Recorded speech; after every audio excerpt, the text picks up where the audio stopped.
Hi, ఎలా ఉన్నారు? బాగున్నారా? నేను బాగున్నానండి. మా అమ్మగారు చిన్నప్పుడు 2 విషయాలు అత్తమాను నాతో మాట్లాడేది. ఆమె ఇప్పుడు లేదు గానీ, అది మీతో పంచుకోవాలని ఆశిస్తున్నాను.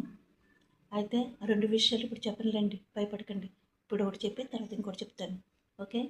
అయితే మా అమ్మగారికి 6 సంవత్సరాలు ఉండేయంటండి. ఆళ్ళ తమ్ముడికి 4 సంవత్సరాలు ఉండేయంటండి. ఆళ్ళిద్దరిని ఇంటికాడ వదిలేసేసి ఆళ్ళు పొలం పనులకి వెళ్ళిపోయేవాళ్ళంటండి పెద్దోళ్ళు. అయితే ఆ తమ్ముడి మీద 2 సార్లు హత్య ప్రయత్నం చేసిందంటండి మా అమ్మగారు. ఎలాగనుకుంటున్నారా? మంచి ఎండలో, మంచి మే నెల.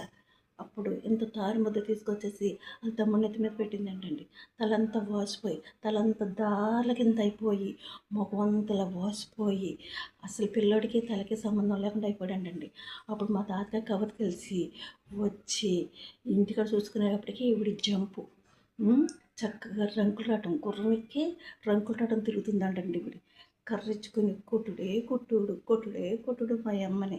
అప్పుడు హాస్పిటల్‌కి తీసుకెళ్తే అప్పుడు డాక్టర్లు ఎలా ట్రీట్మెంట్ చేయాలో తెలియదు అని అనుకున్నారంటండి.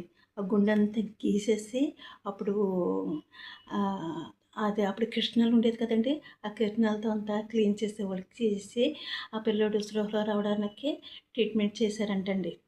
ఇలా జరిగిందండి. ఇంకోసారి పంచుకుంటాను.